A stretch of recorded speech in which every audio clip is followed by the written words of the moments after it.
is ridiculously hard to find a child slip anymore, so I use the Simplicity pattern. It's so easy. It's Simplicity, number 4927. I used a size 8, and I cut it longer really than it called for, but I wanted to make sure that it had plenty of length to play with. I don't want the straps this wide, so I'm going to take care of that here in just a minute. But first of all, I'm going to just kind of modify the neckline because, you know, it's up here in the back. I want it to be more half circle. Make sure that it'll go under the neckline of most any dress.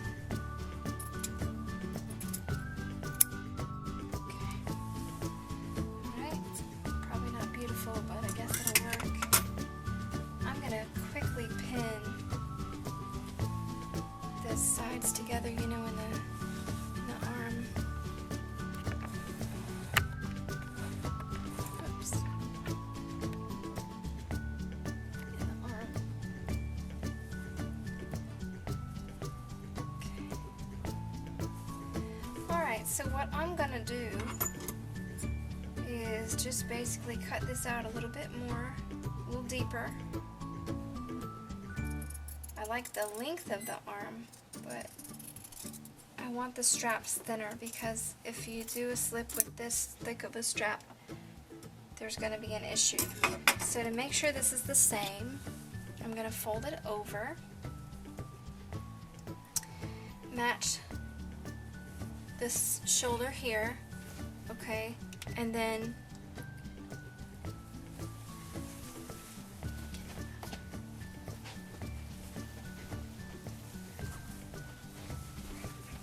okay, match the top here and then the little armpit here, and then just trim out the same amount you did on the other side using it as a pattern.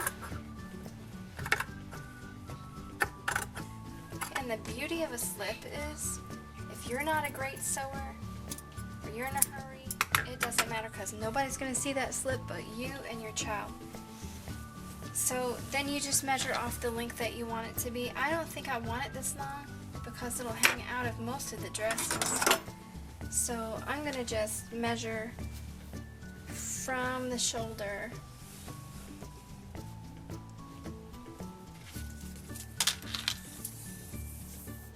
and decide on how long I want it to be. I'm going to say probably about I'm gonna go with 34 inches because I think, you know, most of the dresses are. I'm gonna go 32 because I think most of her dresses are probably about 32 inches. So I'm just gonna go ahead and cut. I'm not even gonna mark. I'm just gonna cut straight across at 32. This was a little extra that I cut off. But if you snip the cotton in a straight line and just tear, it makes a good straight tear. It will fray the edge, so you're going to have to finish your edges somehow, but yeah, it makes it a good tear if it's cotton. Okay, so I'm going to sew this shoulder seam. I'm going to take my pins out because it's just a small seam. If you're a beginner, leave your pins in and just take them out as you go. Let's make sure that you're lined up. I'm going to take a 5/8 inch seam allowance because that's what the pattern calls for, and I cut it out according to the pattern except for, you know, the little bit that I did on my own. So I'm just going to go ahead and stick with the standard seam allowance. Back stitch at beginning and end. Okay, clip my threads, leaving a tail. If you're a beginner, always leave a tail because if you don't, then your bobbin thread can get lost and bunched up, or else it can come loose of your needle and then you'll have to rethread your needle each time. So make sure that you leave a tail. Do your other shoulder. Same way, take the same seam allowance. If you start with 5/8, don't do one shoulder with 5/8 and then the other one with a half or a 1/4 inch because it'll turn out wrong and you'll be frustrated.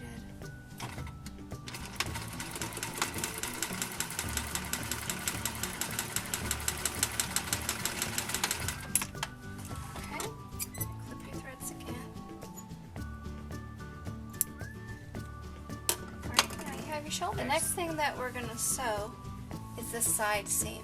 Of course, if you're a beginner, you're going to put a few pins in there, make sure that you're lined up, and then, I don't know, put a pin every couple inches, every 2 or 3 inches, all the way down. So again, I'm going to take a 5/8 inch seam allowance, all the way down. Now just check once in a while, make sure that you don't have a wrinkle in here that you sew in by accident, and just keep checking that you're lined up on your seam.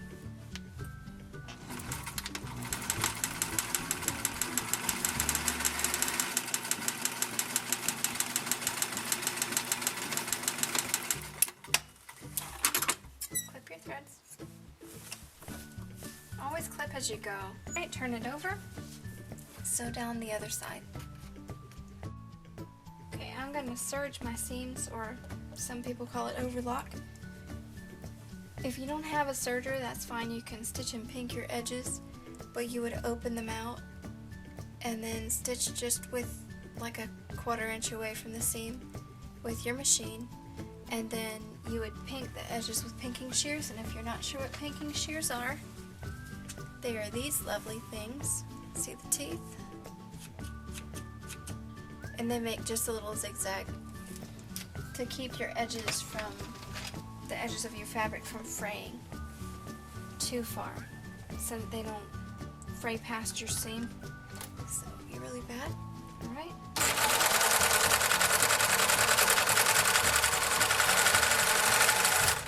If you're a beginner, I will tell you always to leave a tail on your serger. After you're done with whatever seam you're going to overlock, leave a tail. I leave 4 or 5 inches, because if you don't leave tail enough, it will come unthreaded every time. And too, you could open it out like this, just like you would stitch in pink, but then serge this edge and serge this edge, but that's up to you. I don't do it that way. I serge them together, because then when I sew the seam, I don't have to make sure that's opened out perfectly and turned in. It'll just go down one way and turn it in like that.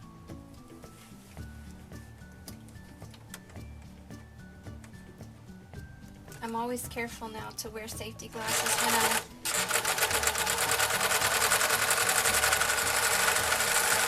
when I use my serger, because I had a needle break one time and hit me right by the eye, and scared me.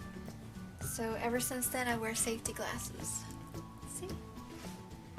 Let's get you a nice pair from Lowe's or somewhere, and they'll protect your eyes, and you can do the thing that you love. It's always better to have safety first. I really don't worry about how I look with them on. I just know that I'm safe. Alright, now we're going to serge the side seams.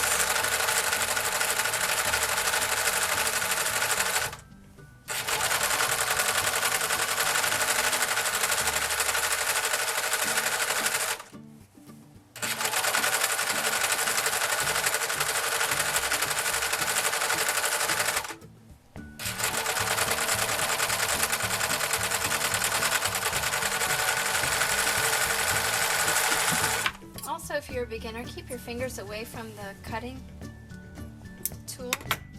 Right here, there's a cutter.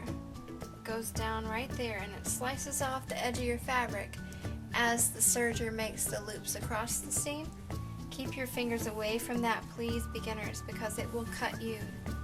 It is very sharp, razor sharp. Okay, I'm going to serge the other side, and then I'll meet you back. Do a serge around the neck opening, the armholes, and the bottom.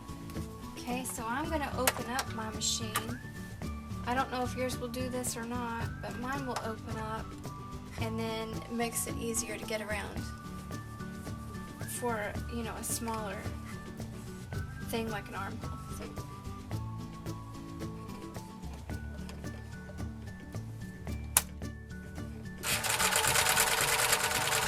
serge all the way around. And if you're a little bit uneven, you didn't cut it quite evenly, this is the place where you get it evened up.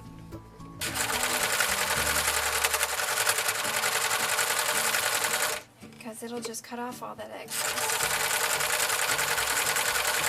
And again, I'm not going for perfection because this is a slip. They're going to wear it underneath a dress, so I don't worry about it being perfect. Nobody's going to see it but me and her, so, you know.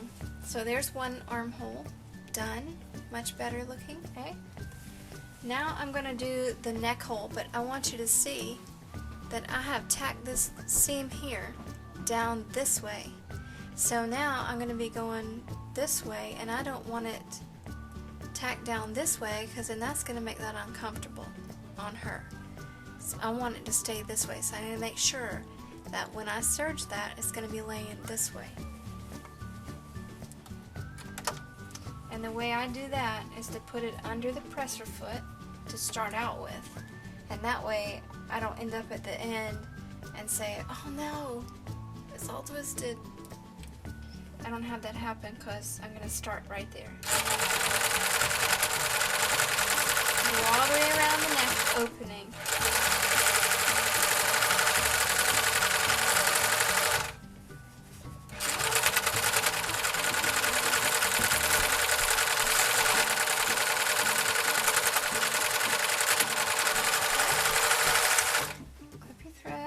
Make sure you leave it tail, as always with your serger. Okay, now I'm going to do this armhole, but because I tacked this down going this way, I need to do the same with this.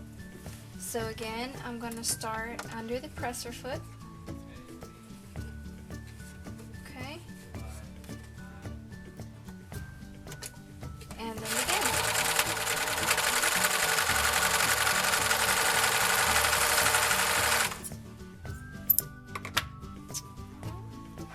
Next thing I'm going to do is the bottom. I'm going to start at a side seam. It's back because that'll help me. Okay, here we go.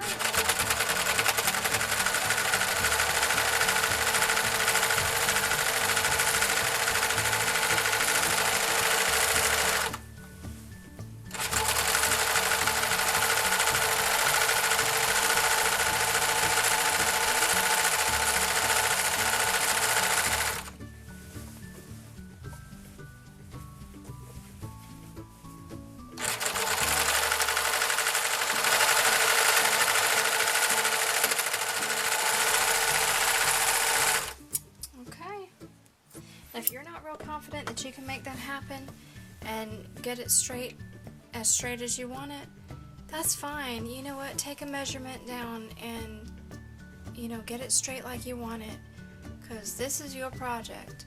If you're not happy with it, then it's just going to make you feel bad. So get it as perfectly done as you wish. I'm not going to be a perfectionist over my sewing usually, so. And I figure it's hidden under the outer garment, so I'm not real worried about the slip. Okay. The next thing that I'm going to do, you really could leave it like this because nobody's going to see it, right? Or you can turn down about 1/4 of an inch all the way around the armhole, all the way around the neck, and also up on the bottom to hem. Okay, which is probably what I'm going to do. So, I'm going to start by turning up 1/4 inch or so. I'm not going to do it exactly, probably. Anytime you have a curve, pins are your friend. I will pin on a curve because curves can give anybody trouble.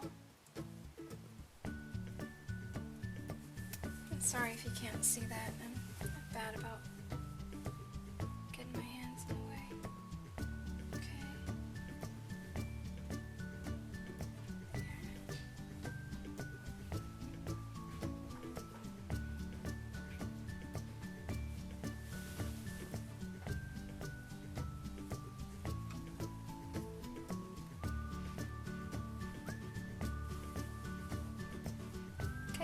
So just pin up all those places, and then I'll show you how to sew. Okay, I'm back. You know, I pinned up all this, and so now I'm going to sew it. I'm going to start at the bottom, at the hem, and I'm just going to go around as close as I can get to the edge. And if you're a beginner, always leave your needle down into the fabric before you pick up the presser foot, because if you don't, then your stitches won't be even, you know, and it holds it in place, you know, if you have to do any adjusting or anything like that. So always before you lift your presser foot, put your needle down. Okay, so I'm going to begin by taking a stitch or two forward and a stitch or two back. And every machine is different. Mine has a little lever on the front, and you know, others are in different places. You just have to find where your reverse is. Something's wrong.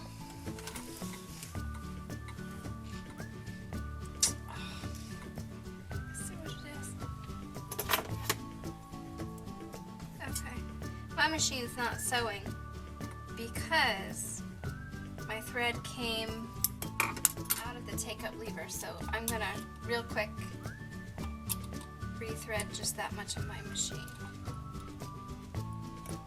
Not sure how that happened, but every once in a while it's like it jumps out and then I have to fix it back. No biggie.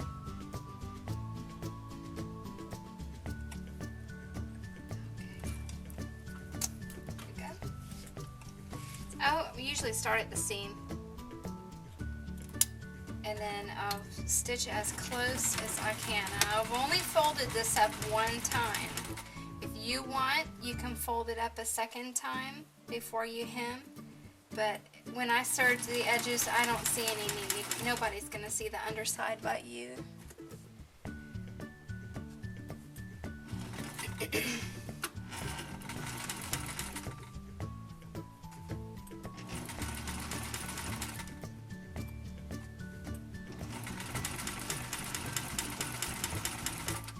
Okay, well, you get the idea. So just do this all the way around the bottom and both armholes and the neck.